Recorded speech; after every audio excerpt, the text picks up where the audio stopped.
July 2022. Hundreds of thousands of investors woke up expecting another ordinary day. Instead, they found themselves locked out of their accounts. The Juicy Fields website had stopped working. Its Telegram groups had disappeared overnight. Customer support had gone silent, and more than 400 million euros had seemingly vanished. Panic spread across Europe. People refreshed the website over and over again, hoping it was just a technical problem. It wasn't. Then, something even stranger happened. The company's CEO appeared online, recording a series of emotional videos. He insisted he was innocent. He claimed someone else had stolen the company. Someone else had stolen the money. But investigators would soon discover something almost impossible to believe. The man calling himself the CEO wasn't really in charge. In fact, he may never have been in charge at all. As authorities dug deeper, they uncovered fake executives, fake aristocrats, fake passports, shell companies scattered across Europe, and a mysterious figure hiding behind a web of disposable identities. What began as an investment platform promising ordinary people a chance to profit from the booming cannabis industry was starting to look like one of the most sophisticated financial frauds Europe had ever seen. The biggest question was no longer where the money had gone. It was this: who had been pulling the strings from the very beginning? And why did it seem like every person investigators identified was nothing more than another puppet? To understand how hundreds of millions of euros disappeared, we have to go back to 2019. At the time, Europe was experiencing a green gold rush. Country after country was loosening restrictions on medical cannabis. Investors believed they were witnessing the birth of a multi-billion-dollar industry. Every month seemed to bring another success story, another startup, another company promising to revolutionize the market. Then Juicy Fields arrived. Unlike traditional cannabis companies that required investors to buy expensive shares, Juicy Fields offered something that sounded far more personal. Instead of investing in a corporation, you could invest in a single cannabis plant. The idea was brilliantly simple. Choose a plant online. Pay for its cultivation. Watch it grow through your virtual dashboard. Months later, once the harvest had supposedly been sold, you would receive a share of the profits. It felt less like buying a stock and more like owning a small digital farm. The entry price was surprisingly low. Some plants cost as little as 50 euros. Others promised even larger returns for larger investments. According to the company, investors could earn up to 66% in just a few months. For many people, it sounded almost too good to ignore. And unlike most investment platforms, Juicy Fields looked remarkably legitimate. The company appeared at major cannabis expos across Europe. It partnered with well-known growers. Influencers promoted the platform. Professional videos showcased enormous greenhouses filled with healthy cannabis plants. There were live camera feeds, harvest updates, customer testimonials. Even investors who requested withdrawals often received their money exactly as promised. Every successful payout created another believer, and every believer brought more investors. Within just a few years, the platform claimed to have attracted hundreds of thousands of users across Europe. From the outside, Juicy Fields didn't look like a scam. It looked like the future, which may have been the most dangerous part of all. Because while everyone was watching the cannabis plants grow, almost nobody was asking who was actually running the company behind them. As Juicy Fields expanded, it didn't behave like a small startup trying to earn trust. It behaved like a company that already had it.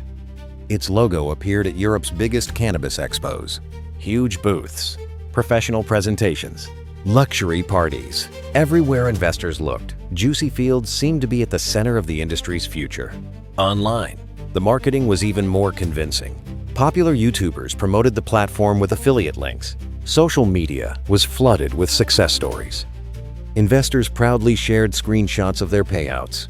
Some even claimed they had already recovered their original investment and were now earning free money. Then came the lifestyle branding. Promotional videos featured Lamborghinis, expensive watches, private parties, and celebrities. The message was subtle but powerful. This wasn't just an investment. It was a movement. a chance for ordinary people to profit from an industry that had previously been controlled by large corporations. Even the company's CEO seemed to embody that vision. He appeared in interviews speaking about transparency, financial freedom, and democratizing the cannabis business. His confidence reassured thousands of investors. Looking back, it's easy to spot the warning signs. The promised returns were unusually high. The company's structure was surprisingly difficult to understand, and very few people ever questioned where all those profits were actually coming from. But that's the thing about successful scams. They don't ask you to ignore reality. They slowly replace reality with a better story. 1 payout becomes proof. 10 payouts become trust. 100,000 satisfied investors become social proof. Soon, skepticism begins to disappear. And once that happens, people stop asking the most important question of all. Where is the money actually coming from? If you had seen thousands of investors receiving real payouts, would you have trusted Juicy Fields too? For nearly 3 years, everything seemed to be working perfectly. Investors kept receiving payouts. New customers kept joining, and Juicy Fields continued growing at an astonishing pace. On paper, the company claimed it had attracted more than 500,000 investors. Its promotional material spoke of massive cannabis harvests, successful partnerships, international expansion. Every month, the business appeared stronger than the last. Then, on the 3rd of June 2022, something changed. Germany's financial regulator, BaFin, issued a public order against Juicy Fields. According to the regulator, the company was offering investment products without the authorization required under German financial law. Juicy Fields was instructed to stop. Instead, it carried on as if nothing had happened. The company reassured investors that everything was under control. It described the regulator's actions as little more than a misunderstanding. Most investors believed them. After all, people were still receiving payouts. The platform was still online. Nothing looked different. Then, just over a month later, the illusion collapsed. Employees suddenly announced they were going on strike. Within hours, the company's Telegram groups disappeared. Its social media accounts went silent. Then the website itself began malfunctioning. Thousands of investors tried logging into their accounts. Every attempt failed. Refresh. Error. Refresh again. Another error. Some people believed the servers had crashed. Others assumed the company had been hacked. Many waited patiently, convinced everything would be fixed within a few hours. It never was. Panic spread across Europe. Customer support stopped responding. Withdrawals froze. Millions of euros became inaccessible overnight. Then, almost unbelievably, the company's CEO released a series of videos insisting he had nothing to do with what had happened. He claimed someone else had taken control of the company. Someone else had stolen the platform. Someone else had stolen the money. At first, the explanation sounded absurd, but as investigators started digging deeper, they uncovered something even stranger. The people appearing in public as the leaders of Juicy Fields didn't actually seem to control it. It was as if someone else had been hiding behind the curtain all along. And that was the moment this story stopped looking like a failed startup and started looking like a carefully orchestrated performance. Comment below with 1 if, at this point, you would still believe the CEO was telling the truth, or if you think he was just another piece of the scam. The deeper investigators looked, the stranger Juicy Fields became. Normally, when a company collapses, investigators follow a simple trail. Find the executives, trace the bank accounts, identify the shareholders, follow the money. But with Juicy Fields, every answer created 3 new questions. Only days after the platform shut down, a statement suddenly appeared on the company's website. It accused an entirely different group of people of hijacking the business. The statement named several individuals who had never publicly been associated with Juicy Fields before. According to the company, these people had staged a hostile takeover and seized control of its operations. Journalists immediately began investigating those names. What they found sounded almost unbelievable. Many of the individuals claimed to be members of European nobility, counts, princes, barons. Some even listed impressive aristocratic titles alongside luxury business addresses, including a castle in Switzerland linked to one of the companies connected to Juicy Fields. At first glance, it looked like the investigation had finally reached the people behind the scam. But then the story changed again. Researchers discovered that many of those noble titles appeared to be fake. The aristocratic identities couldn't be verified. Some documents contained obvious inconsistencies. Others pointed toward companies that existed only on paper. Instead of getting closer to the truth, investigators found themselves trapped inside a maze of shell companies, fake identities, and conflicting accusations. Then another leak appeared. This time, it pointed the finger somewhere completely different. Internal documents suggested that the people everyone had been blaming might not have been running Juicy Fields either. They could simply have been another layer of the illusion. Another group of public faces standing between investigators and whoever was truly controlling the operation. Suddenly, the entire scandal looked less like a financial collapse and more like a carefully designed magic trick. Every time someone thought they had identified the mastermind, another mask came off, only to reveal someone else wearing another one. And somewhere behind all those fake CEOs, fake nobles, and fake companies, someone was quietly making sure nobody could see the real person pulling the strings. Then, just when the investigation seemed impossible to untangle, someone from inside the operation decided to talk. He used the alias Anders. According to him, almost everything the public believed about Juicy Fields was wrong. The CEO wasn't really the CEO. The shareholders weren't really the owners. Even the internal power struggle that had dominated headlines wasn't real. It had all been part of the script.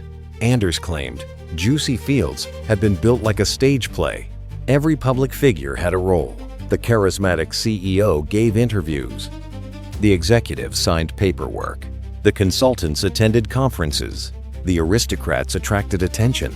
But none of them were actually making the important decisions. They were disposable, replaceable, designed to take the blame if everything collapsed. Investigators soon discovered another disturbing detail. The man presented to the world as the visionary founder, Alan Glantz, didn't appear to have the extraordinary business background listed on his profile. His supposed Ivy League education couldn't be verified. His polished image had been carefully manufactured. Expensive suits, luxury watches, professional videos. Everything about him had been designed to inspire confidence. According to Anders, he wasn't chosen because he understood international finance. He was chosen because he looked convincing on camera. And if that revelation wasn't shocking enough, the business itself looked increasingly fictional. The company claimed to have harvested enormous amounts of cannabis. Journalists struggled to verify those numbers. It promoted partnerships with well-known producers. Several of those companies later denied having any meaningful relationship with Juicy Fields. Luxury cars featured in promotional videos were reportedly rented. Tours that investors believed were taking them through Juicy Fields facilities often visited cannabis farms with no confirmed connection to the company. Even the profits investors received now appeared to have a far simpler explanation. New investors were funding old investors, not cannabis sales, not revolutionary technology, just money flowing in from the next wave of believers. In other words, the entire business may never have depended on growing cannabis at all. The plants were simply the story people wanted to believe. And while millions of euros kept flowing into the platform, someone behind the scenes was quietly constructing one of the most elaborate financial illusions Europe had ever seen. The only mystery that remained was the biggest one of all. If every public face was just another puppet, who was holding the strings? The final breakthrough didn't come from a press conference. It didn't come from the company's former executives. And it certainly didn't come from the people who had spent months blaming one another. It came from years of international investigations.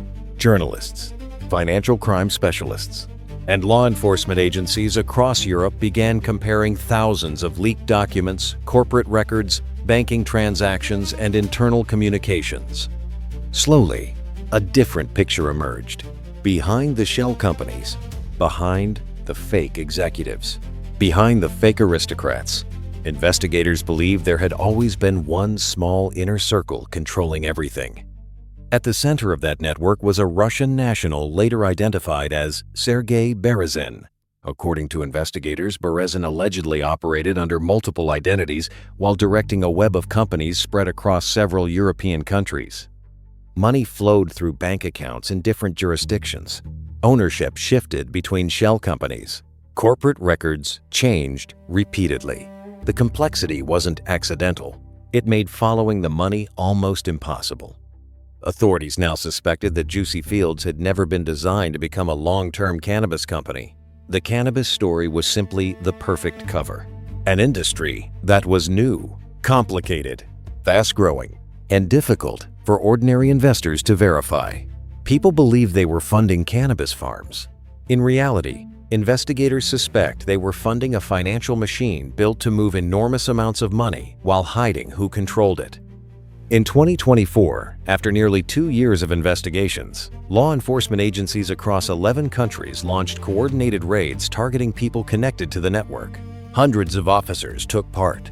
Multiple arrests were made. Soon afterward, Berezin was arrested in the Dominican Republic and extradited to Spain, where prosecutors accused him of fraud, money laundering, and leading a criminal organization. For many victims, it finally felt like justice was catching up. But justice didn't bring their savings back. Hundreds of millions of euros remain missing. Many investors are still waiting for compensation. Some may never recover what they lost. Looking back, Juicy Fields wasn't successful because people were greedy. It was successful because it understood something much more powerful. People trust stories, especially stories that make them feel like they're getting access to an opportunity previously reserved for someone else. The company didn't just sell cannabis investments. It sold exclusivity, freedom, passive income, and the feeling of getting in early before everyone else. Perhaps that's why so many intelligent people ignored the warning signs, the polished marketing, the celebrity endorsements, the luxury lifestyle, the early payouts. Together, they created something stronger than evidence. They created belief. And once belief takes over, people stop asking difficult questions. Juicy Fields may have presented itself as a cannabis company, but history will probably remember it for something very different. One of the most sophisticated financial illusions Europe has ever seen. A scam where almost everyone was wearing a mask. And by the time investigators finally discovered who was pulling the strings, more than €500 million had already disappeared. The greatest trick Juicy Fields ever pulled wasn't convincing people to invest in cannabis. It was convincing the world that there was a real company behind the investment in the first place.